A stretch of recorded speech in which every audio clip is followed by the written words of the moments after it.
Silakan. Ya. Bismillahirrahmanirrahim. Assalamualaikum warahmatullahi wabarakatuh. Alhamdulillah. Wassalatu wassalamu ala Rasulillah wa ala alihi wa sahbihi wa mawala. Bapak Ibu rahmatullah, background saya ini tafsir Al-Quran. Jadi saya belajar tafsir dari S1 sampai S3 di International Islamic University. Makanya saya hanya ingin cerita tentang apa kata Al-Quran tentang keluarga. Jadi Bang Faiz minta izin ya, saya ingin ngobrol-ngobrol sama abang-abang dan mbak-mbak yang cantik-cantik ini semua. Ini sahabatku semua rahmatullah. Yang pertama, Allah ciptakan dari manusia ini adalah keluarga, yaitu Nabi Adam alaihissalam dan Ibunda Hawa. Ceritanya, waktu Nabi Adam ditempatkan di surga, Nabi Adam kesepian. Nah, ini psikologi laki-laki, bahwa tidak boleh laki-laki kesepian.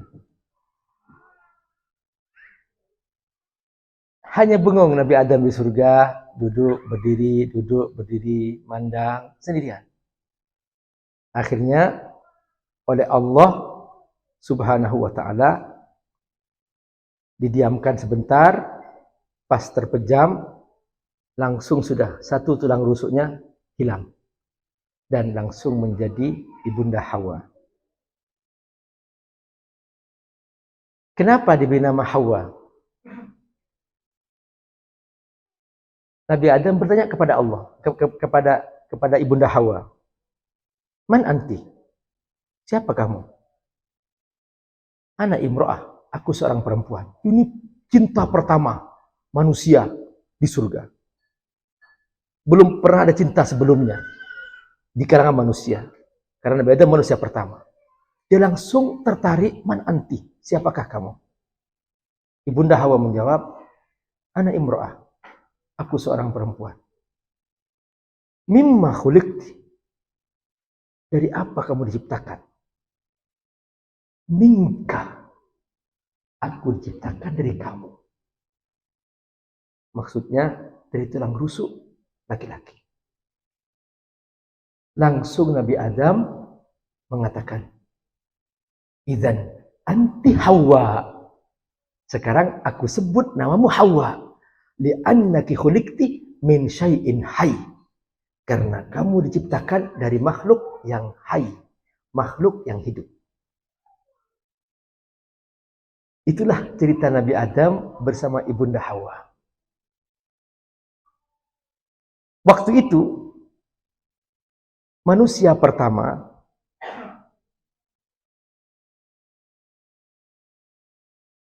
masih berduaan aja di surga. Sampai kemudian melanggar, singkat cerita, Allah turunkan ke bumi. Maka mulailah nih, dua keluarga hidup bersama-sama. Allah bekali dua. Mawaddah warahmah. Wa min ayatihi an khalaqalakum min anfusikum azwaja litaskunu ilaiha. Wa ja'ala bainakum mawaddatan wa rahmah. Inna fi dzalika laayatil liqaumin yatafakkarun. Jadi Nabi Adam dan Ibunda Hawa punya dua bekal. Bekal mawaddah, cinta, bekal rahmah, kasih sayang. Tadi Bang Faiz, Mas Faiz ya, Mas Iqbal ya. Tadi Mas Iqbal menceritakan bahwa ketika sudah mulai sama-sama tua, sama-sama keriput, cantiknya sudah mulai tidak nampak, gantengnya sudah semakin tidak nampak. Di situ gimana cara melanjutkan rumah tangga? Ini pesan dari Allah. Bahwa dalam rumah tangga itu bukan hanya cinta, tapi ada rahmah, ada kasih sayang. Boleh jadi ketika sudah sama-sama tua, seseorang, dia mungkin cintanya melemah. Tapi rahmah bekerja terus. Sehingga saling bergandeng tangan sampai ke surga. Itulah makna mawaddah warahmah. Nah, dari ayat ini ada satu pesan. Litaskunu ilaiha. Agar kamu wahai laki-laki, di sini domir taskunu, nu kamu laki-laki. Ilaiha ha perempuan. Agar kamu wahai laki-laki berteduh kepada istri. Dari kata litaskunu ini ada kata sakan. Sakan artinya tempat berteduh. Makanya bahasa Arabnya tempat berdiam namanya maskan. Suasana keteduhan dalam rumah disebut sakan. Kebahagiaan dalam rumah tangga disebut sakinah. Semua akar kata di situ. Litaskunu ilaiha. Tapi Allah memberikan rumus bahwa sakinah akan terjadi, kata Allah, kalau ada ada perempuan, ada istri yang halal. Mengapa? Karena tabiat laki-laki, kalau dia sendirian, dia akan selalu gelisah. Tadi Nabi Adam sendirian di surga, bingung. Nah, begitu ketemu Ibunda Hawa, dapat sakan, dapat tempat berteduh. Litaskunu ilaiha, agar dia berteduh kepadanya. Lalu kata Allah apa? Inna fi dzalika laayatin liqaumin yatafakkarun. Di situ ada bukti kebesaran Allah. Kalau kamu menggunakan akal. Artinya, dari ayat ini ada beberapa kosakata penting. Pertama, ada laki-laki sebagai suami. Yang kedua, ada perempuan sebagai istri. Jadi, ini tidak berlaku. Gay nggak berlaku. Lesbi nggak berlaku. Karena cara Allah menjaga manusia supaya berkelanjutan, harus ada dua jenis yang berbeda berkumpul di rumah tangga dengan ikatan nikah namanya pernikahan, dan Allah sebut dengan istilah mitsaqan walidha, sebuah ikatan yang kokoh. Intinya apa? Supaya bersama-sama harus ada dua bekal, seperti burung terbang dengan dua sayap. Pertama, sayap mawaddah, cinta, karena rumah tangga tanpa cinta tidak ada kehangatan. Jadi ada sebuah kasus, seorang istri mengeluh kepada saya, Pak Ustadz, tolong suami saya nggak pernah menyentuh saya sejak menikah sama saya selama setahun. Dan tidak ada kehangatan sama sekali. Saya panggil, saya tanya, kenapa kamu nggak menyentuh dia? Dia istri kamu. Pak Ustadz, aku menikahi dia bukan karena aku cinta. Tapi aku menikahi dia karena aku kasihan sama dia. Perhatikan. Jadi Allah menyebutkan bahwa dalam rumah tangga itu harus ada mawaddah. Dan mawaddah nggak cukup. Karena seringkali cinta ini, dia seringkali semangat di awal-awal. Bagaimana cara merawat cinta ini supaya terus abadi sampai di surga?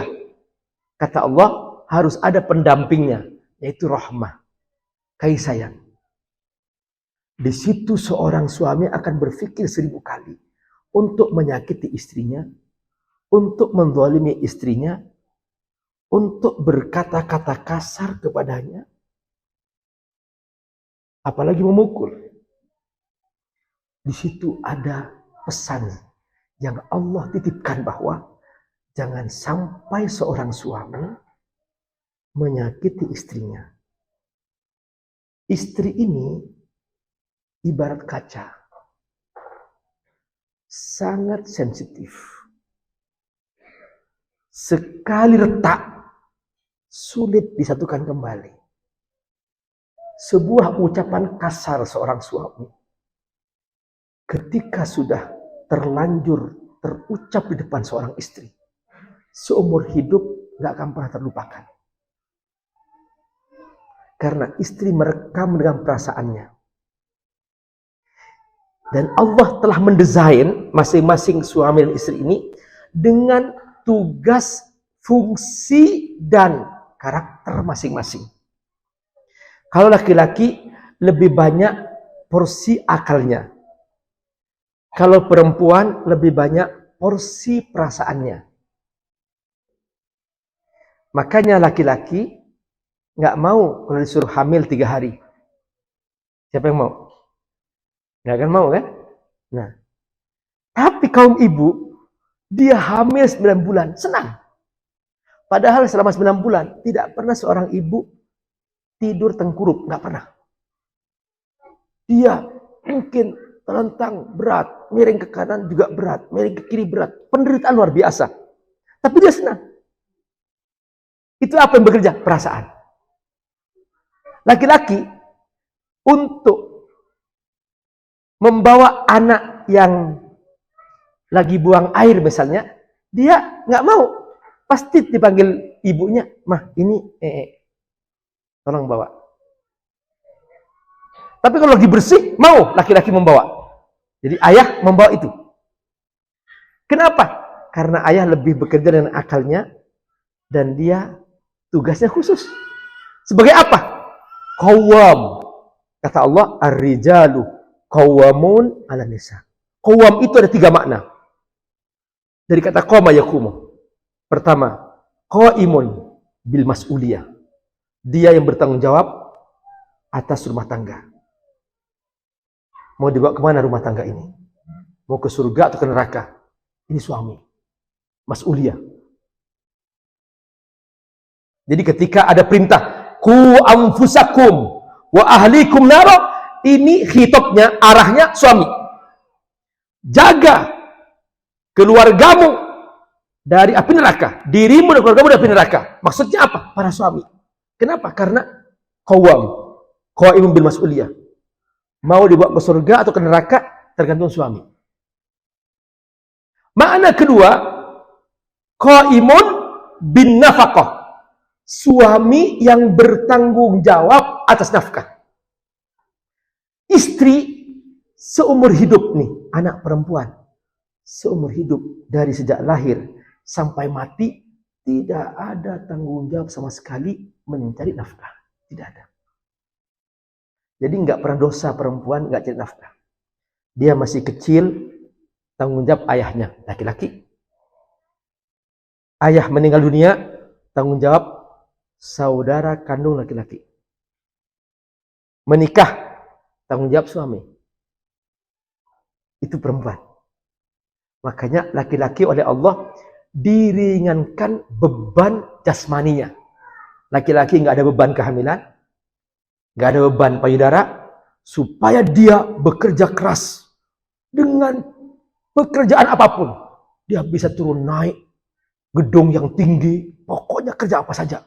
Yang penting dia membuat nafkah.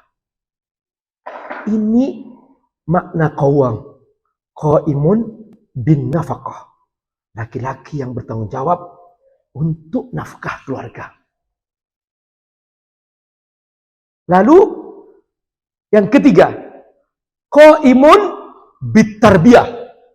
Bahwa ayah di rumah itu dia yang bertanggung jawab untuk mendidik istrinya dan mendidik anak-anaknya sebagai figur. Makanya ketika terjadi sebuah pelanggaran di surga, Nabi Adam melanggar, Ibunda Hawa melanggar, yang Allah sebutkan ini dosa dipikul Nabi Adam. Fa'asa Adamu rabbahu faghawa. Seharusnya Allah menyebutkan fa'asa Adamu wa Hawa.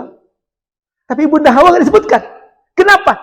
Karena ketika seorang istri melanggar dan suami tidak mendidiknya, maka dosa istri dipikulkan ke suami. Ini makna tarbiyah. Dari sini kita mengerti kenapa seorang suami wajib hadir sholat Jumat. Kenapa kaum ibu nggak wajib sholat Jumat?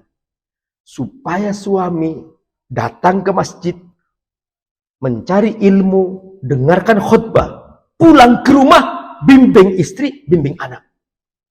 Akhir-akhir ini, kenapa banyak terjadi LGBT? Karena banyak anak kehilangan figur ayah. Ayah harus hadir di rumah. Sekalipun hanya 5 menit bertemu anak, peluk itu anak. Pandang wajahnya, kecup keningnya, anak bahagia bahwa dia punya ayah. Pulang ke rumah, peluk itu istri, ucapkan, ana uhibbuka fillah, aku cinta kepadamu karena Allah. Ucapkan itu. Maka istri bahagia. Saya ingin tanya, pernah enggak mengucapkan seperti itu? Coba sekarang pandang wajah istrinya dengan sepenuh hati. Pegang tangannya. Pegang tangannya. Ya, pegang tangannya. Halo? Ya, pandang wajahnya. Sudah? Ya. Ucapkan. Halo? Sudah siap? Ya, ucapkan. Ana. Ucapkan. Ana uhibbuk fillah. Ana uhibbuk fillah. I love you because of Allah. Aku cinta padamu karena Allah. Ya. Coba sekarang suaminya berdiri. Suaminya berdiri. Silakan berdiri. Wah, istri saya jauh di belakang. Ya. Mana? Sana, temani. Gak boleh alasan. Oke, siap. Sana. Ya. Sekarang ibu duduk. Ya. Pegang ubun-ubun istrinya. Ya. Dengan sejujur-jujurnya. Ya. Ada sebuah doa di hari pertama Nabi mengajarkan saat kita menikah. Mungkin ini belum dilakukan. Dengan 2 tangannya, dengan 1. Ya. Bismillahirrahmanirrahim. Allahumma inni as'aluka khairaha wa khairama jabalta alaiha wa a'udzubika min syarriha wa syarrima jabalta alaiha. Ya Allah, aku mohon kepadamu kebaikan istriku ini. Dan aku mohon perlindungan kepadamu dari keburukannya dan keburukan sifat-sifatnya. Allahumma salli ala Sayyidina Muhammad wa ala alihi wa sahbihi wasallam. Ucapkan berarti bilang apa istriku? Sayang, aku mohon maaf jika selama ini aku sering melakukan sesuatu tidak berkenan di hatimu. Mulai hari ini, aku berjanji akan memuliakanmu. Seperti Allah telah memuliakanmu. Tegur aku, jika setelah ini ada perbuatan, ada kata-kata yang menyakiti hatimu. Karena itu, bukan diriku yang sebenarnya. Ya, kecup keningnya semua. Insyaallah. Saya nggak ada yang dokumentasi ini. Oh ada ya? Oh ada. Ya, duduk semuanya kembali. Alhamdulillah. Nah,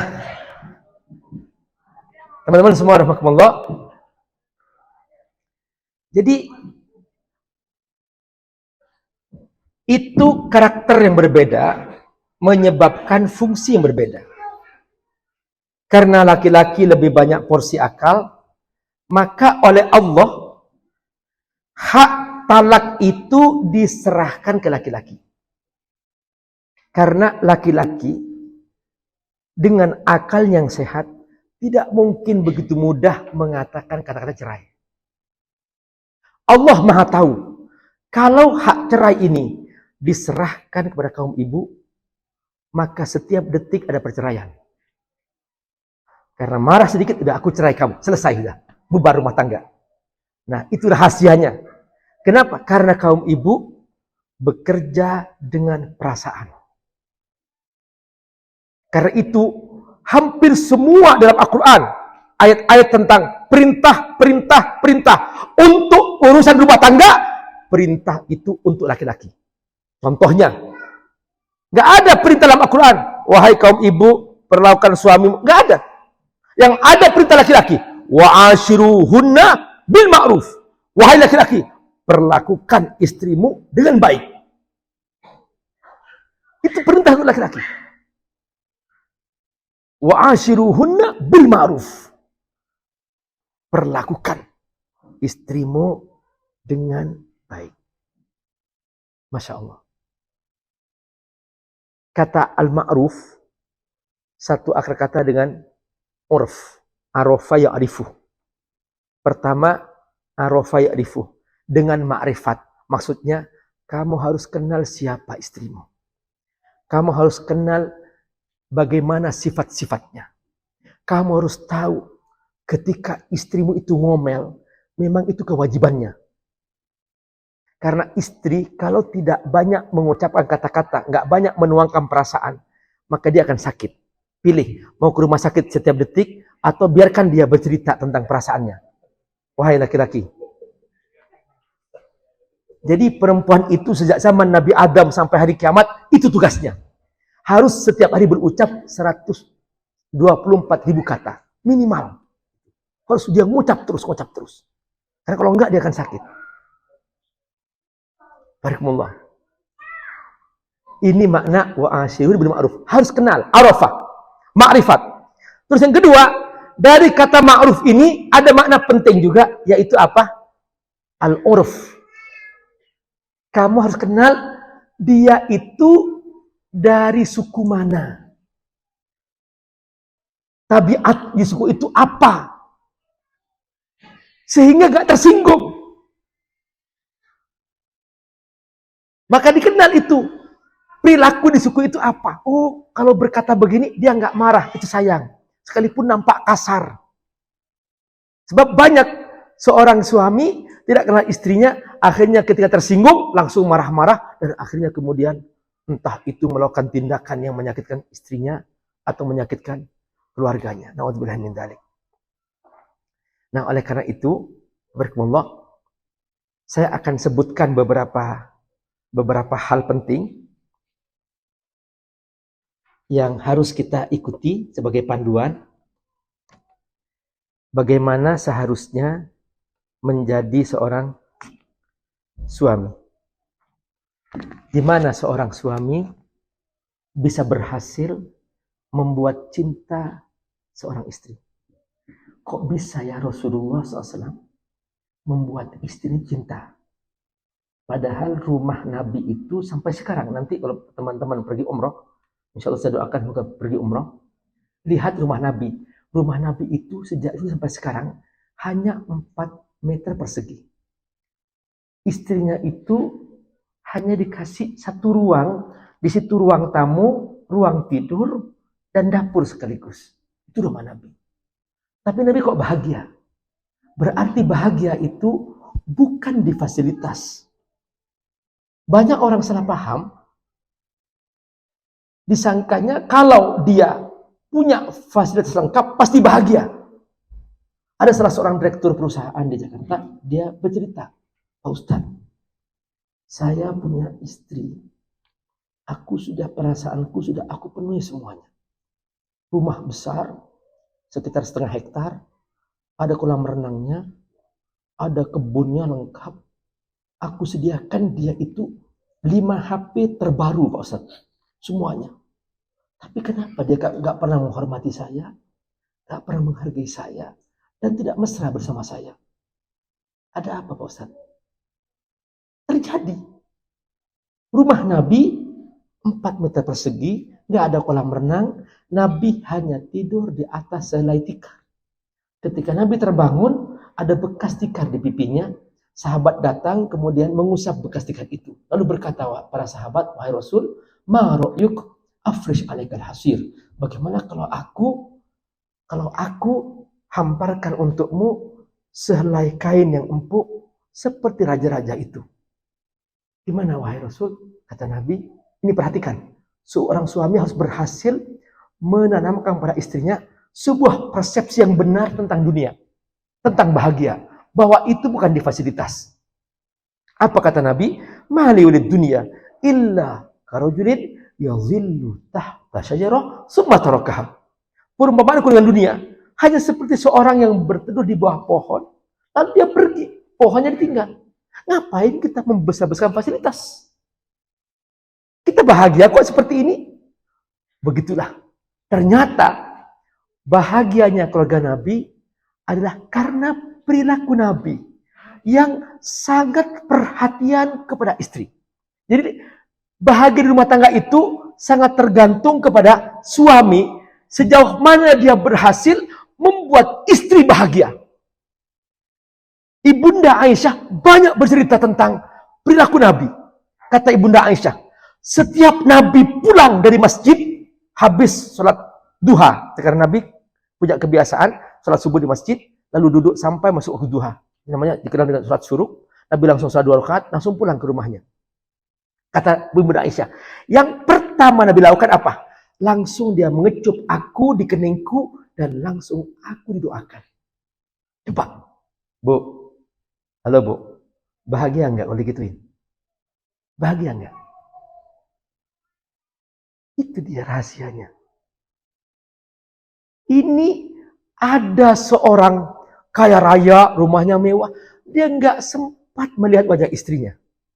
Dia pulang terlalu larut malam, istri sudah tidur.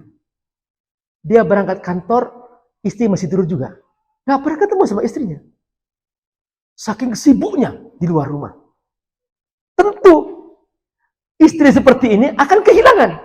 Karena tabiat istri, dia ingin dapat perhatian seorang suami. Kecupan di kening seorang suami itu jauh lebih mahal dari segala fasilitas mewah. Sekalipun itu penting juga ya Bu ya. Halo.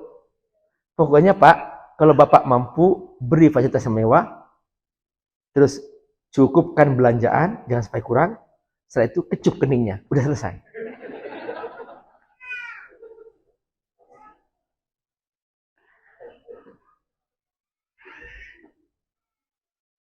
Yang kedua kata Ibunda Aisyah,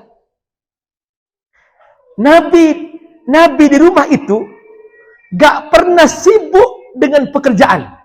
Nah sekarang kan ada godaan tuh yang namanya HP, ya itu yang agak berat sedikit ya. Jadi ada suami istri, dia itu pulang dari kantor, istrinya sibuk dengan HP. Ucapin salam gak disambut. Yang nyambut bukain pintu, pembantunya. Terus setiap hari rutinitas begitu. Jadi istrinya sibuk di lantai 2, pegang main HP. Suami datang naik lantai, Assalamualaikum, masih tetap lupa, dia gak dengar suara suaminya. Maka dia sibuk dengan HP-nya.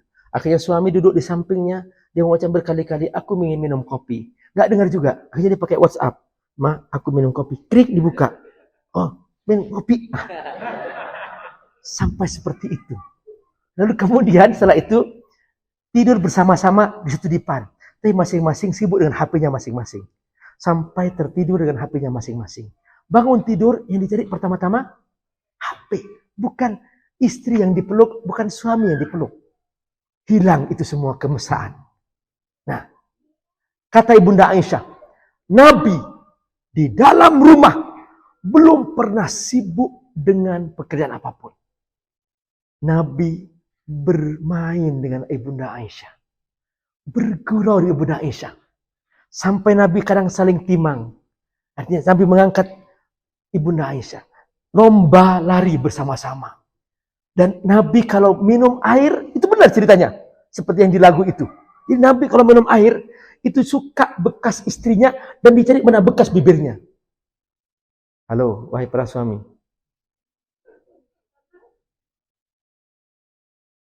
Dicari mana bekas bibirnya.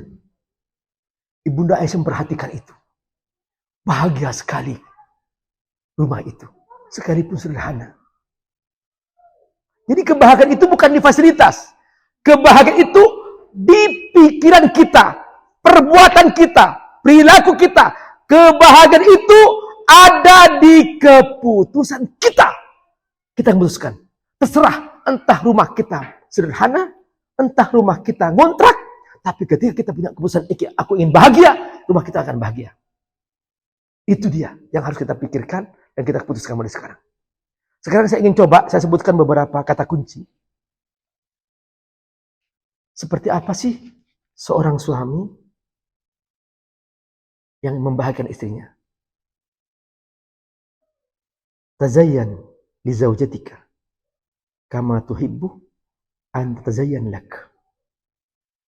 Tampilkan dirimu di depan istri selalu dalam keadaan ganteng, rapi dan bersih dan harum. Jangan bau ketiak dekati istri.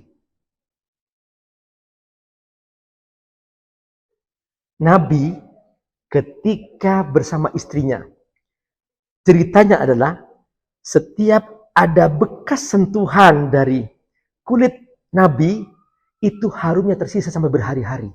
Harumnya Nabi di kulit istrinya sampai seperti itu. Makanya istrinya suka bersama Nabi, nempel pada Nabi. Karena Nabi selalu tampil ganteng, harum, dan menghindari bau tidak nyaman.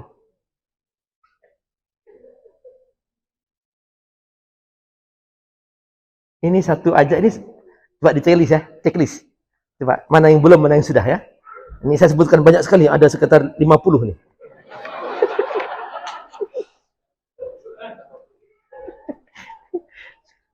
Insya Allah. Yang kedua, mulatafatu zaujah wa yumazihuha wa mumazahatuha. Kalau di depan istri jangan serius kayak dosen ke mahasiswa. Dengarkan ya.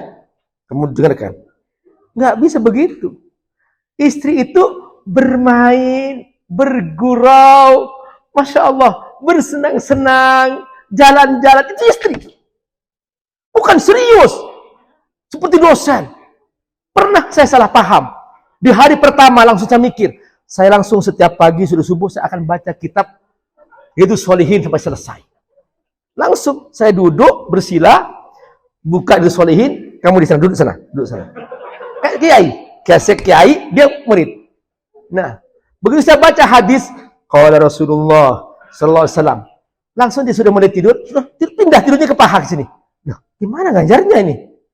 Oh, ternyata salah. Harus gurau, bermain. Nabi sampai mandi berduaan di kamar mandi.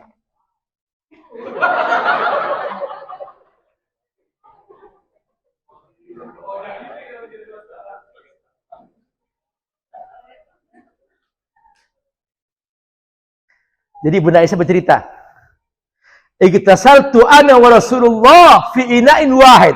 Aku seringkali mandi berduaan bersama Nabi di satu jamban. Faro'ani wa ra'aituhu. Nabi melihat aku dan aku melihatnya. Itu dia. Ini dasar para ulama mengatakan boleh seorang suami melihat aurat istrinya. Jadi jangan pejam istri.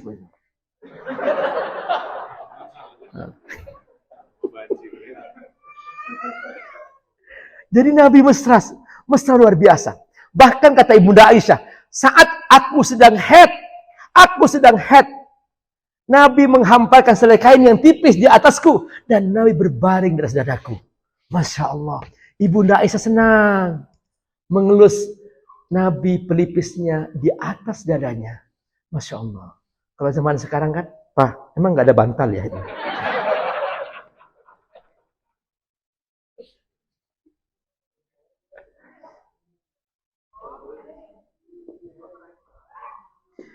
Pesan yang ketiga, rifqan bil qawarir. Lembutkan hatimu wahai suami. Ini kamu sedang bersama makhluk yang paling lembut, yang paling halus perasaannya. Hati-hati kata-katamu, hati-hati matamu, hati-hati tanganmu, hati-hati kakimu. Jangan sampai ada sebuah gerakan menyakitinya. Rifqan bil qawarir. Ini makhluk Allah yang paling lembut, sampai Allah turunkan surah An-Nisa untuk menjaga jangan sampai ada laki-laki yang mendolimi seorang perempuan ini. Sampai Nabi sebelum wafat, Nabi sudah nafasnya di kerongkongan, berpesan, An-Nisa, An-Nisa, An-Nisa, tolong umatku jangan sampai kaum perempuan disakiti. Itu pesan Nabi. Halo, mulai sekarang bapak-bapak nih duduk di depan cermin, ya, bermuka cerah ceria, latihan. Terus berjam-jam coba latihan. Kalau ditanya istri, lagi ngapain Pak? Latihan menikmati omelan kamu.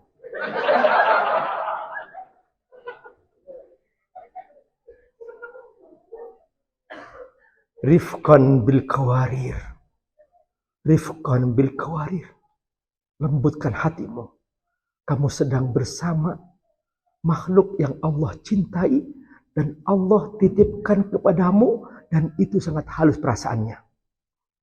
Jangan sekali ada kata-kata yang terucap menyakiti hatinya. Muliakan dia, hormati dia, dengarkan kata-katanya. Jangan sampai dianggap tidak ada maknanya. Dia ciptaanku, kata Allah. Kalau kau menyakitinya, kau menyakiti aku, kata Allah. Rifqan bil qawarir. Seperti Allah cara menjaga rumah tangga itu. Menitipkan kepada para suami. Ini titipan Allah. Ini baru 3 dari 80.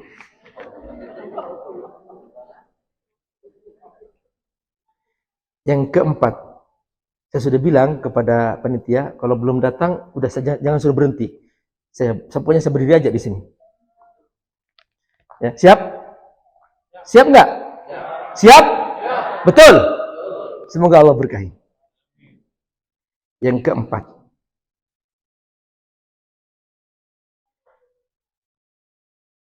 asbi' rubataha fil hadithi ilaika. Asbi' artinya buat dia puas. Asbi', buat istrimu puas.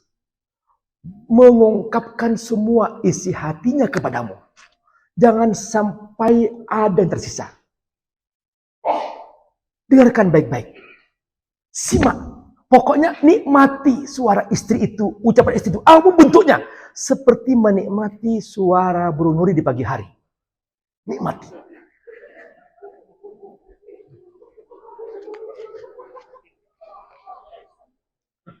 Ini kayaknya saya, para bapak nanti marah-marah sama saya nih. Iya, cek. Mas, iya ini kayaknya istrinya ahlul haram semua. Ayah-ayah pada nyengir semua kayaknya. Tapi lanjut, masih siap ya, masih kuat ya? Iya, Masya Allah. Dari yang musik tuh kayaknya.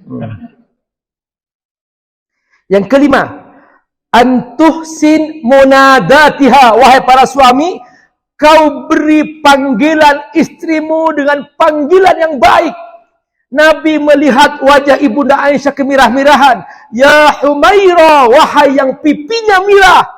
Ibunda Aisyah langsung senang sekali mendekat kepada Nabi. Masya Allah, dia langsung memeluknya. Saking senangnya.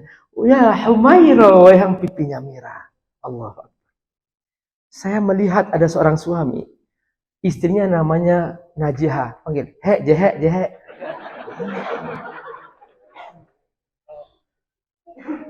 Fatimah, me, teme. Ya Allah, jangan. Panggil yang baik. Ada lagi. Gendut. Ya. Astagfirullah. Ingat. Ahsin munadatika ilaiha. Ya. Panggilan-panggilan yang indah. Cantik. Say. Insyaallah. Ada seorang kakek di airport. Itu panggil istrinya tuh Say, Insya Allah. Anak muda kaget. Ya, Kek, sampai sekarang panggil say.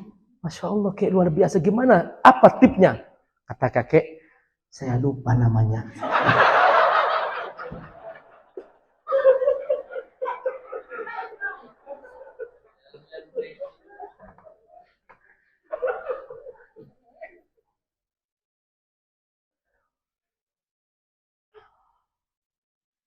Tajannab al-infialat an-nafsiyah.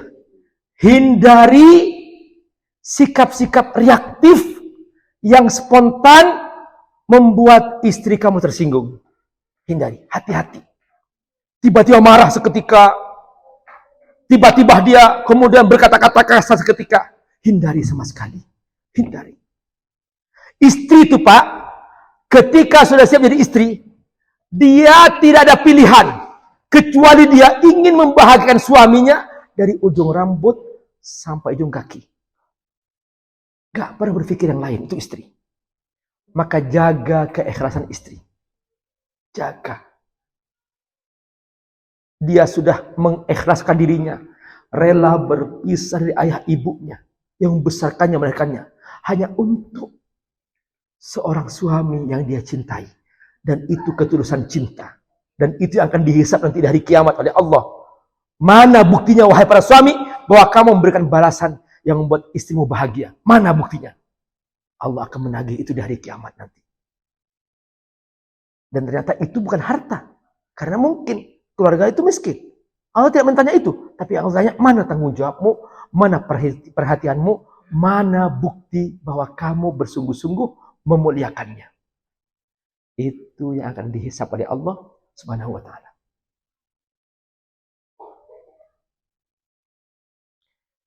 Selanjutnya, yang ketujuh, asy'ir zaujataka bil aman. Buat istrimu selalu dalam kondisi aman. Jangan bawa masalah ke rumah. Pulang, aduh, bangkrut aku. Pulang lagi besok, aduh, kena tipu aku. Istrinya pusing. Jangan sampai istri mendengar masalah. Biarkan istri itu dia bahagia, tenang, aman. Apa jadi Pak? Aman, tenang, man. Semuanya selesai. Gitu. Langsung setelah itu Bapak ambil wudu, sujud, nangis. Pas saat istrinya tidur, nangis. Ya Allah, beri aku solusi. Pas ada datang bangun istrinya, ada apa? Tenang mah, aman. Gitu. Pokoknya istri jangan sampai ada tahu ada masalah.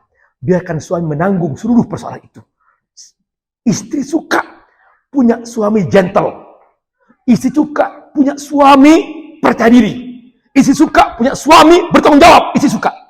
Itu dia kebahagiaan di situ. Tapi ketika suami selalu seperti orang bingung, gak punya pendirian, seperti sekalut, waduh sudah istri galau. Istri ketakutan. Itu rasa kebahagiaan. Bagi istri terserah. Mau dia di rumah mewah, di rumah biasa. Kalau itu ada, aman semuanya. Pokoknya Pak, mulai hari ini jangan sampai uang belanjaan berkurang. Aman! Gitu. Ibu ya? Halo Bu. Yang penting apa Bu? Uang belanjaan. Oh, Masya Allah.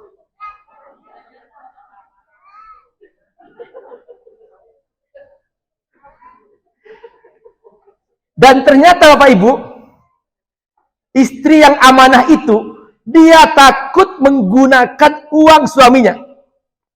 Jadi ada seorang suami, dia percaya banget sama istrinya. Langsung semua urusan uang dikasih ke dia. Udah dia pegang kuncinya, dia pegang itunya, berangkasnya, semua rekeningnya tangan dia. Istri yang amanah bingung. Mau pakai takut salah. Dan kalau dia nggak pakai bingung. Makanya suami harus tegas. Sekalipun semua rekening, uang, berangkas di tangan istri, tetap harus ada bahasa. Ini 100 juta untuk belanja sehari-hari. Ini 1 miliar buat kamu sehari-hari. Amin. Amin. Nah, seperti itu Pak. Masya Allah, semoga Allah berkahi semua.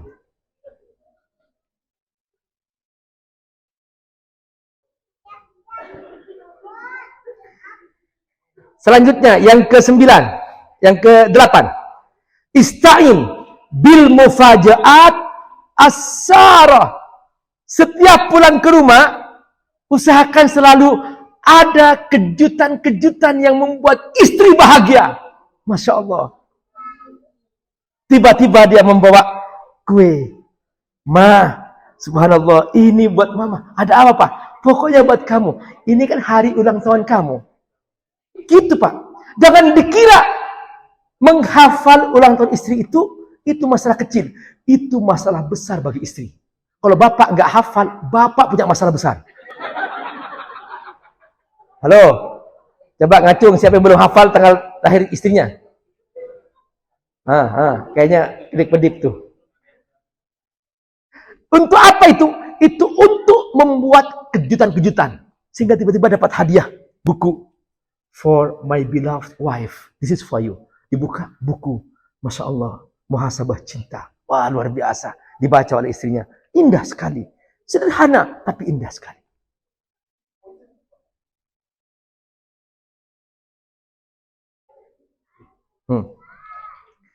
Waktu sudah habis? Belum. Belum. Ada tanya jawab sampai jam 3. Oke. Iya, beberapa menit lagi? Antum ada 15 menit lagi. 15 menit lagi. Oke, siap. Masya Allah. Yang ke-9. Dukhulul bait bil busri wal ibtisamah. Setiap seorang suami pulang kerja, masuk rumah, selalu wajahnya senyum cerah ceria. Coba sekarang nampakkan senyummu wahai para suami depan istrinya. Ya, senyum. Yes, Masya Allah. Pak, belum Pak, belum. Iya, gitu. Nah, jadi harus itu. Kenapa? Karena kata Nabi, tabassumuka liwajhi akhika shadaqah. Senyummu kepada saudaramu adalah sedekah. Istri bahagia ketika ternyata suami pulang dari kantor, dia senyum sekali. Dia senyum selalu, ya, seperti itu. Yang ke-10. Talattuf fi kalimatika wa ibaratika. Hati-hati dalam memilih kata-kata. Jangan sampai bahasa binatang muncul di depan istri. Bangsat lo. Kurang ajar lo. Bego lo. Hati-hati, Pak. Hati-hati. Itu akan melukai perasaan istri seumur hidup. Dan tidak akan pernah terlupakan. Kalau pernah terjadi, segera minta maaf. Coba, sekarang peluk istrinya, minta maaf. Peluk, Pak, peluk. Ya. Jangan lepas. Ya, ucapkan, Mama. Ya, Ma, ucapkan, Ma. Maafin aku. Jika selama ini ada kata-kata yang pernah melukai perasaanmu. Itu bukan Papa yang sebenarnya. Mohon maaf, Ma. Papa akan hadir kembali dengan wajah baru yang tidak akan pernah menyakitimu lagi. Papa akan bersungguh-sungguh menjadi pribadi yang membuat Mama bahagia. Semua kata-kata masa lalu, mohon, Ma, di-delete dari perasaan kamu. Dihilangkan, ya. Insya Allah, aku berjanji, aku akan bersungguh-sungguh memuliakanmu, menjaga perasaanmu. Terima kasih, Ma, karena kau telah membuka hatimu untukku. Ya.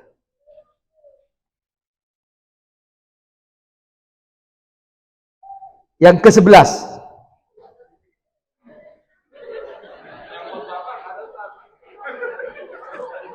Nanti dibikin ini, Pak, dibikin PowerPoint, di print ya. Ditempel di sini ya. Yang ke-12. 11. Takallam fima yasurru zaujataka. Ceritakan kalau cerita itu membuat istrimu bahagia. Dan jangan ceritakan jika itu membuat istrimu sedih dan menderita. Jadi bawa berita yang membuat bahagia istri kamu. Kenapa? Karena Bapak Ibu rahimakumullah, semua yang mengalir dalam perasaan seorang istri itu berpengaruh kepada kehamilan dan kepada anak di dalamnya. Ketika seorang ibu dalam keadaan galau, anak secara psikologis akan menjadi labil, tidak stabil ketika dia lahir. Ketika seorang ibu dalam keadaan bahagia, anak akan menjadi ceria.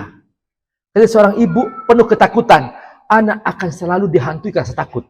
Jadi semua psikologi seorang ibu itu mengalir dalam jiwa seorang anak yang dikandungannya atau yang akan lahir darinya.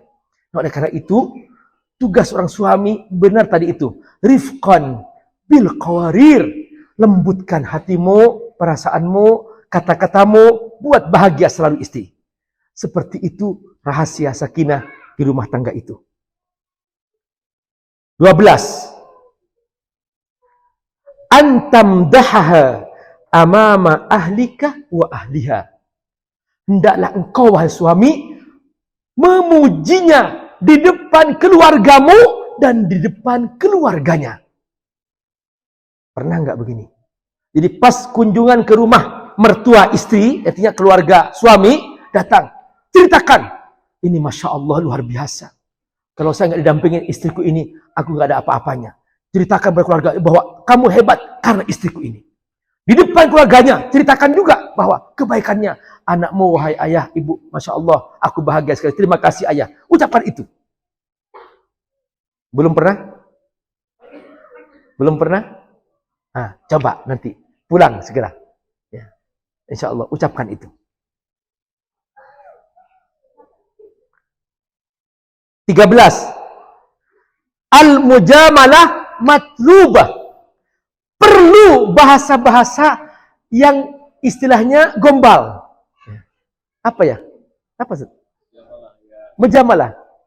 Apa? Basa-basi. Iya, basa-basi ya. Tapi perlu basa-basi yang menyenangkan hati. Misalnya, Mas, tapi bukan basa-basi munafik, bukan basa bohong, bukan. Tapi dia, Masya Allah kau cantik sekali.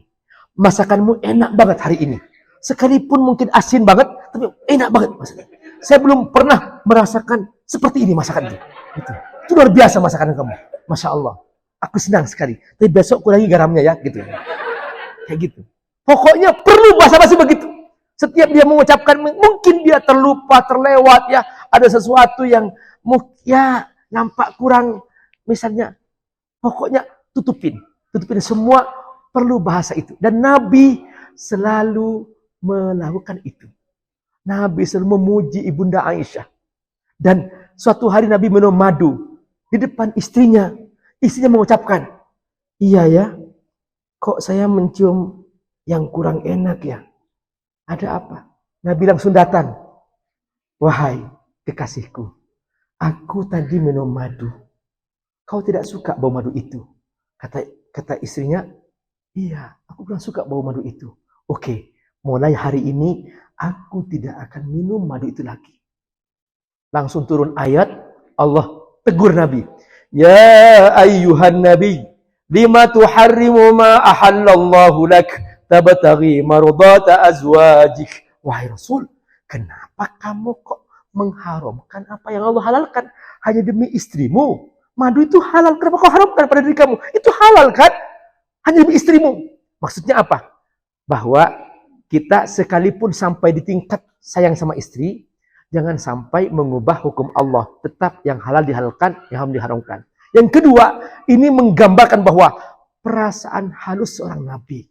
Bahwa Nabi halus sekali. Sampai dikatakan, kan Rasulullah SAW, asyaddu haya'an min adra. Nabi lebih pemalu daripada gadis. Jadi Nabi itu sangat pemalu ketika ditegur. Ada bau sedikit nggak nyaman, Nabi merasa tidak nyaman. Masya Allah, Nabi langsung mengubah sikapnya, memperbaiki dirinya. Seperti itu hidupnya Nabi yang luar biasa. Oke? Ya. Lanjut, Bu. Lagi? Masih banyak, masih baru berapa nih? 15, 2 lagi. Oke. Ya, lanjut. Yang ke-14.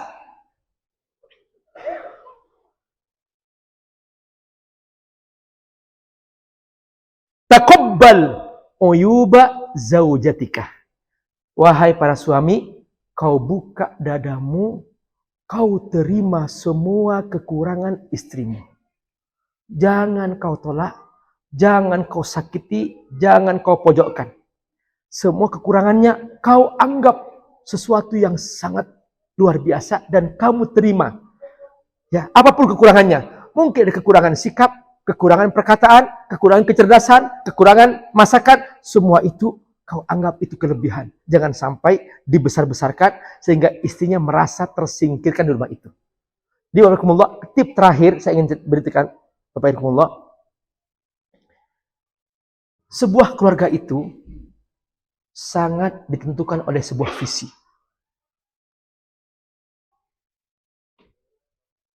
Visi ini yang paling menentukan rumah tangga.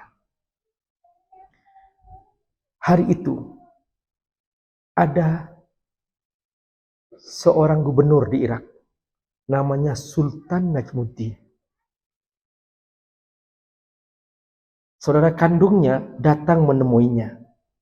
Ya Najmuddin, lima la tatazawwaj. Wahai Najmuddin, kenapa kamu tidak menikah? Dia kaya raya, gubernur, keturunan sultan, bangsawan, terhormat, dia bisa menikah kapan saja. Saudara kandungnya Sultan Asaduddin menanyakan, ya Najmuddin, kenapa kamu tidak menikah? Kata Sultan Najmuddin, lam ajidha, aku bertahun-tahun mencari calon istriku sampai sekarang belum ketemu. Kok nggak ketemu? Ana arif fulan. Aku tahu si raja fulan, bangsawan fulan punya putri-putri cantik jelita. Aku bisa pertemukan kamu dengan mereka. Gampang sekali. Kenapa kamu tidak menemukan? Seperti apa sih yang kamu cari? Di sini visi. Di sini sebuah visi menentukan. Dia rela mengakhirkan pernikahannya. Hanya mencari sebuah bibit unggul yang nanti akan lahir darinya anak yang dia impikan. Apa kata dia? Ana uridu imra'atan. Aku punya visi, ingin seorang istri. Ta'khudu biyadai al-jannah. Dia mau menggandeng tanganku ke surga. Pegang tangannya. Halo, Pak, pegang tangan istri. Ya, jangan lepas sampai di surga. Siap? Ini visi. Perhatikan. Dia mengatakan, ana uridu imra'ah. Aku ingin seorang istri. Ta'khudu biyadil jannah. Dia menggandeng tangan ke surga. Wa anju minha waladan. Dan dia melahirkan anak laki-laki. Turabbihi. Dan dia mendidiknya. Yakunu mujahidan. Menjadi pejuang. Yuharrir Palestin. Bebaskan Palestina. Ini visinya. Dia ingin menjadi seorang istri. Siap bersepakat masuk surga dan lahir anak laki-laki dan darinya nanti dididik menjadi pejuang bebaskan Palestina. Definitif sekali. Bebaskan Palestina. Masya Allah. Di Irak terjadi seperti ini. Di Kurdistan. Barakallah. Lalu setelah itu berkata Asaduddin, ya Najmuddin, kaifa tahsul alaiha? Mana mungkin kamu dapat wanita seperti itu? Sulit. Najmuddin, gak mungkin. Kata Najmuddin, ana ahsul alaiha idza sadaqtu. Kalau hatiku jujur, aku pasti dapat. Sudah. Obrolan selesai. Hari demi hari, pekan demi pekan, bulan demi bulan berlangsung. Dia sebagai seorang gubernur biasa mengontrol rakyatnya. Entah suatu hari tiba-tiba dia mengejar ingin pulang habis kontrol rakyatnya, pulang ke istana. Di tengah jalan keduluan waktu maghrib. Dia mampir di sebuah masjid kecil, di situ sholat maghrib. Kaget imam, habis sholat maghrib, imam kaget. Ada gubernur, sholat di masjid di musollaku yang kecil ini, dia langsung melompat mendekatinya. Dia minta maaf, gubernur, kenapa kau tidak beritahu? Kata gubernur, aku tadi mengejar ingin balik ke istana, aku nggak kejar waktu, aku sholat maghrib di sini. Terima kasih. Pas dia ngobrol sebentar, ada suara anak gadis dari balik tirai di kalangan perempuan. Ya abata, ayahku. Akhirnya dia pamit, wahai imam, aku minta izin sebentar, aku temui putriku. Langsung imam berkata, ya binti, wahai putriku, lima rafati fulan, kenapa kau tolak si fulan? Dia bangsawan, terhormat, kaya raya. Kau tolak, dia melamar kamu, kau tolak? Perempuan ini berkata, ana uridu rajulan. Aku ingin seorang laki-laki. Ya'khudhu biyadail jannah. Dia menggandeng tanganku ke surga. Wa anjumin waladan, dan lahir darinya anak laki-laki. Yurabbihi, dan dia mendidiknya. Yakunu mujahidan yuharrir Palestin, dan anak itu nanti besar menjadi pejuang bebaskan Palestina. Allahu Akbar. Fotokopi persis sama. Langsung Sultan Nyamuddin berteriak, "Ya Imam, wahai Imam, hiyallati uriduha." Dia wanita yang aku cari bertahun-tahun. Akhirnya langsung oleh Imam dipertemukan, diperkenalkan, dita'arufkan, dan langsung dia akad nikah, selesai. Maka sebuah rumah tangga yang indah. Lahirlah anak laki-laki. Dibina, diajarin naik kuda, diajarin memanah. Masya Allah, luar biasa. Akhirnya anak muda inilah yang berhasil memimpin sebuah pasukan yang kemudian merdekalah Palestina. Anak muda ini bernama Salahuddin Al-Ayyubi. Allah.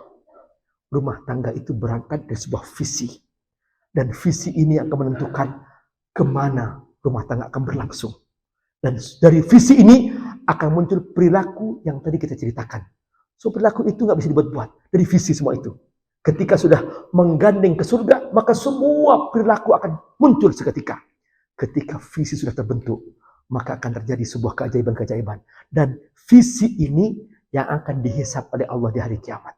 Inna ilaina iyabahum, summa inna alaina hisabahum. Dan visi ini yang menentukan makna ayat, ku anfusakum wa ahlikum nar. Jagalah dirimu dan keluargamu dari api neraka. Semoga Allah berkahi. Wassalamualaikum warahmatullahi wabarakatuh. Waalaikumsalam warahmatullahi wabarakatuh. Baru Allah, jadi ada 14 ya maksudnya? Ya, ada 14. 14 Insyaallah. saja.